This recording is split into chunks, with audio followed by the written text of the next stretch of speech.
तो अभी हम लोग लेक्चर 5 स्टार्ट कर रहे हैं एंड उसका क्लासिफिकेशन ऑफ कॉम्प्लेक्सेस का पहला जो है लाइक 3 और 2। तो फिर ऐसे ऐसे ये क्या कहते हैं इसको इंटरचेंज हो जाएगा। तो यहाँ पे 2 प्लस हो जाएगा और यहाँ पे 3 माइनस। ठीक, तो यहाँ पे जो आयरन का ऑक्सीडेशन स्टेट हो जाएगा वो हो जाएगा 2 प्लस, और यहाँ पे 3 माइनस है इसलिए यहाँ पे 3 प्लस आयरन का ऑक्सीडेशन स्टेट। ओके, और यहाँ पे भी इंटरचेंज होगा, ये 4 इधर जाएगा और ये 3 इधर जाएगा, ये इस तरीके से बनेगा। यहाँ पे आयरन का ऑक्सीडेशन स्टेट +2 हो जाएगा, और उसके बाद यहाँ पे भी सेम, यहाँ पे भी इंटरचेंज होगा, यहाँ पे 2 जाएगा, यहाँ पे 3 जाएगा, और यहाँ पे आयरन का ऑक्सीडेशन स्टेट +3 हो जाएगा। सो इसको कहेंगे फेरोसाइनाइड, और इसका नाम होगा फेरिक साइनाइड, बिकॉज Fe3+ है तो फेरिक, और 2+ है तो फेरोफेरिसाइनाइड, और ये फेरिक फेरोसाइनाइड। ओके, उसके बाद ये इसमें क्या करेंगे हम लोग, हिट एंड ट्रायल, +- 2 + 2 - 3 + 3 - ऐसे करके देखेंगे। तो इसमें जो है आयरन का ऑक्सीडेशन स्टेट +5 होगा, इसमें +4 होगा, इसमें +3 होगा। +3 ऑक्सीडेशन स्टेट हो सकता है आयरन का जब वो 6 कोऑर्डिनेट बॉन्ड फॉर्म करता है। सो ये जो है वो इम्पॉर्टेंट है, मतलब ये जो है ये हो सकता है, तो लास्ट वाला ओके है। अब हम लोग देखेंगे IUPAC नेम। इसमें है ये अमाइन और ये एक्वा। तो अमाइन पहले आएगा इसलिए लिखेंगे ट्राईअमाइन, ट्राई एक्वा, क्रोमियम 3 इसका ऑक्सीडेशन स्टेट, और क्लोराइड। ये जो ब्रैकेट के बाहर होता है उसको ऐसे ट्राई क्लोराइड नहीं लिखते हैं, उसको सिर्फ क्लोराइड लिखते हैं। उसके बाद सेकेंड नंबर में लिखेंगे इथेन 1,2 डाईअमाइन, इसका नाम है, इसका पहले ही डाई आ गया है तो इसको दोबारा से डाई नहीं लिखेंगे, मतलब ट्राई नहीं लिखेंगे, इसको ट्रिस लिखेंगे, ट्रिस। और कोबाल्ट ऑक्सीडेशन स्टेट +3, और सल्फेट।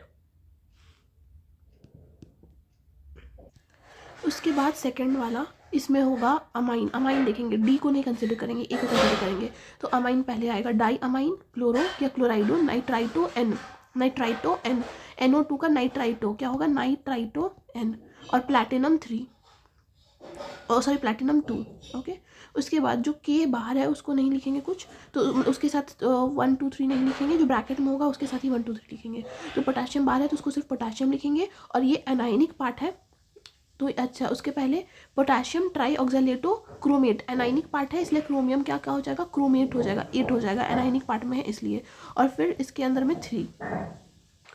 उसके बाद ये है डाइक्लोरो बिस इथेन 1,2 डाईअमाइन, कोबाल्ट 3 क्लोराइड। उसके बाद यहाँ पे पेंटा अमाइन कार्बोनेटो, कोबाल्ट 3 क्लोराइड। उसके बाद मरकरी 1, ऐसे लिखते तो नहीं है ब्रैकेट के बाहर वाले में, बट इसमें मरकरी 1 ऑक्सीडेशन स्टेट में है। टेट्रा थायोसाइनाइटो, एस के साथ है कनेक्टेड, एस पहले आ रहा। उसके बाद cobaltate 3, because cobaltate anion part में है इसलिए कोबाल्टेट। फिर इसमें भी प्लैडेट, बिकॉज एनायन पार्ट में है, प्लैडेट 2। पोटाशियम टेट्राक्लोराइडो, प्लैडेट 2। 9th नंबर में डाई अमाइन क्लोराइडो मिथाइल अमाइन, ये जो है ये क्या है, ये मिथाइल अमाइन है, प्लैटिनम 2 क्लोराइड। उसके बाद पोटाशियम हेक्सानाइट्राइटो एन, कोबाल्टेट 3। उसके बाद सोडियम पेंटासाइनाइडो सी, यहाँ पे सी है ना इसलिए पेंटासाइनाइडो सी, नाइट्रोसोनियम फेरेट, बिकॉज आयरन जो है ना एनायन पार्ट में इसलिए फेरेट 2। पेंटा एक्वा नाइट्रोसोनियम, इसको बोलेंगे नाइट्रोसोनियम, आयरन 1 सल्फेट। तो अब हम लोग देखेंगे IUPAC नेम। इसका नाम होगा सिस डाईअमाइन डाईक्लोराइडो प्लैटिनम 2। उसके बाद ये इसका होगा क्लोराइडो ट्रिस ट्राईफिनाइल फॉस्फाइन का ट्रिस, बिकॉज यहाँ पे पहले ट्राई आ गया इसलिए यहाँ पे ट्रिस, और रोडियम यहाँ पे 1 होगा, रोडियम।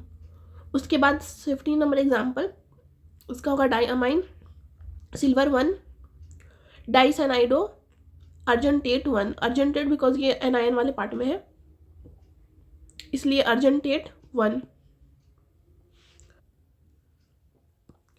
यहाँ पे अर्जेंटेट आया बिकॉज ये एनायन वाले पार्ट में है इसलिए। उसके बाद 16 number ट्राईअमाइन क्लोराइडो platinum 2 टेट्राक्लोराइडो प्लैटिनेट 2।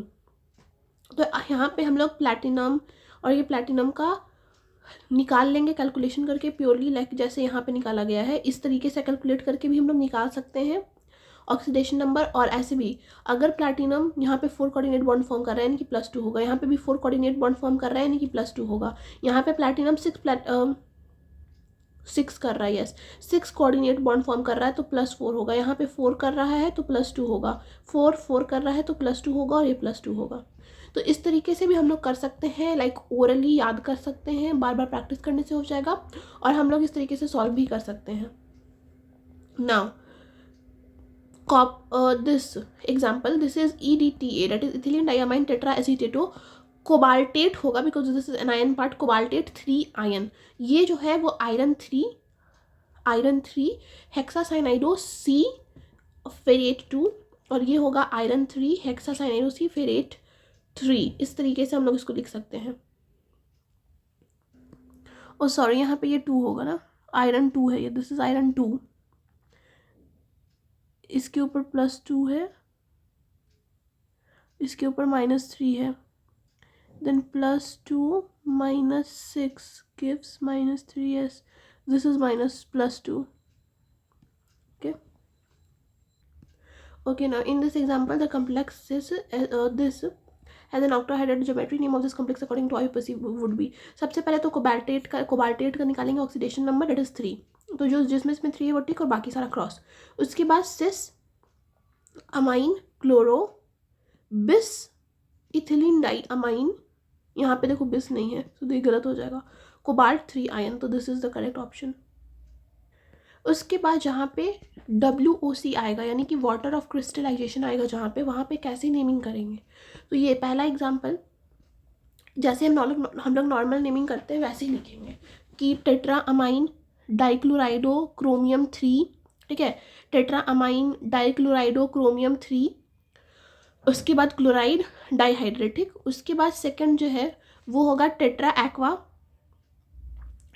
Aqua dichlorido cobalt 3 chloride dihydrate. तो अगर वाटर ऑफ क्रिस्टलाइजेशन आएगा तो हम लोग डाइहाइड्रेट लिखेंगे। उसके बाद ये एग्जांपल है, इसमें हम लोग लिखेंगे potassium trichlorido (2) ethene platinate, because anion part है तो प्लैटिनेट 2।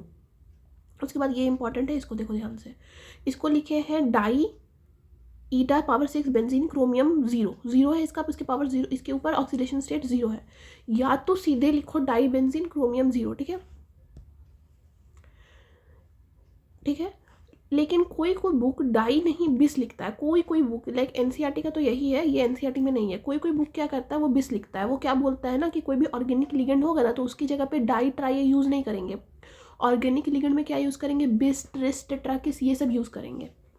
जैसे कोई ऑक्जेलिक आयन है, ठीक है, ऑक्सीजन का आयन है, जैसे CO3 2- SO4 2-, इस तरीके से, तो डाई सल्फेट अगर हम लिखते हैं तो कोई डाई सल्फेट ये भी लिखेगा, डाई सल्फेट ये भी लिखेगा, दोनों हो सकता है डाई सल्फेट।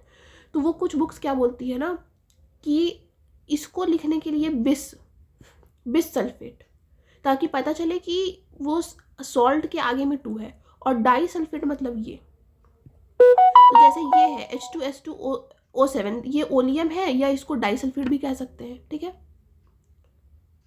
अब है bridging complexes, that is bridging ligand L, एक लिगेंड है, इसके साथ एक M है इधर और एक M है इधर, ठीक है। सो यहाँ पे L क्या है, यहाँ पे L एक ब्रिजिंग लिगेंड है, that is mu, okay. Now this is पहला क्वेश्चन, दिस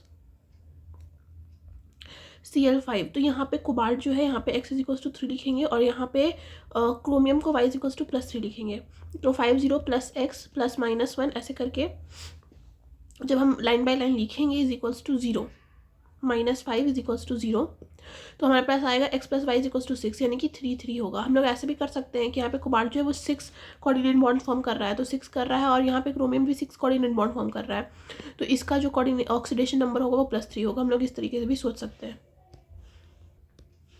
सो इसको ऐसे लिख सकते हैं कि पेंटा अमाइन कोबाल्ट 3 पेंटा अमाइन कोबाल्ट 3 म्यू हाइड्रोक्साइडो पेंटा एक्वा क्रोमियम 3 क्लोराइड, लाइक पेंटा अमाइन कोबाल्ट 3, और इधर साइड भी वही पेंटा एक्वा क्रोमियम 3 क्लोराइड, तो इसका, और म्यू हाइड्रोक्साइडो बीच में जो जुड़ा हुआ है, इसमें भी सेम इसी तरीके से ब्रीचिंग लिगेंड का बनेगा। सबसे पहले कोबाल्ट और कोबाल्ट का ऑक्सीडेशन नंबर निकाल लेंगे, एक्स हमारे पास 3 आएगा। उसके बाद इसको tetraammine cobalt 3 mu amido mu hydroxido, ये पहले आ रहा है इसलिए म्यू अमाइडो पहले होगा। उसके बाद mu hydroxido tetraammine cobalt 3 chloride, ये इसको बिस लिख सकते हैं, म्यू अमाइडो म्यू हाइड्रोक्साइडो आगे में, और उसके बाद इस दोनों को बिस लिख सकते हैं बिकॉज ये रिपीट कर रहा है क्लोराइड। इस एग्जाम्पल में लिख सकते हैं bis ethane 1,2 diamine cobalt 3 mu hydroxido mu amido, ये होता है अमाइडो और ये होता है इमाइडो, याद रखना। 2 ये होगा अमाइडो और ये होगा इमाइडो, ठीक। तो म्यू हाइड्रोक्साइडो म्यू इमाइडो बिस इथेन 1,2 डायमाइन कोबाल्ट 3 आयन, इसका नाम हो जाएगा। उसके बाद ये है, इसमें फॉर्मूला दिया हुआ है, और मतलब सॉरी इसमें नेम दिया हुआ है, फॉर्मूला लिखना है। तो इस तरीके से हम लोग लिख लेंगे कोबाल्ट टेट्रा अमाइन एक्वा क्लोराइडो, सब लिख लिए। क्लोराइड यहाँ पे हम लोग को 2 लगाना पड़ेगा CO को +3 बनाने के लिए, बिकॉज 4 5 6 कोऑर्डिनेट बॉन्ड बनाना है, यानी कि +3 होना चाहिए यहाँ पे। ये +3 कब होगा, जब ये Cl जो है वो 2 होगा। सेकेंड नंबर टेट्रा हाइड्रोक्साइडो टेट्रा लिखे, जिंक एनायन पार्ट में लिखे। तो उसके बाद पोटेशियम, यहाँ पे 2 लगाना पड़ेगा नीचे में, ताकि जिंक का ऑक्सीडेशन नंबर +2 आए। यहाँ पर एल्यूमिनियम का ऑक्सीडेशन नंबर हम लोग को +3 चाहिए, और C2O4 का -2, तो -2 × 3 दैट इज -6, इसका -6 है और इसका +3 चाहिए, यानी कि -3, तो इसके ऊपर -3 है, यानी कि यहाँ पे 3 आएगा, ठीक है। उसके बाद टेट्रा कार्बोनिल निकल का ऑक्सीडेशन स्टेट 0 ऐसे लिखेंगे। उसके बाद है tetra amine di aqua cobalt +3 और क्लोराइड Cl3, ठीक है। तो यहाँ पे हम लोग को चाहिए इसका oxidation state +3, so this is +3 -4 = okay, इसके ऊपर चार्ज 0 एंड H2O के ऊपर चार्ज 0, सो दिस इज +3, तो इसके ऊपर -3 होना चाहिए, इसलिए यहाँ पे 3 लिखना पड़ेगा क्लोराइड में।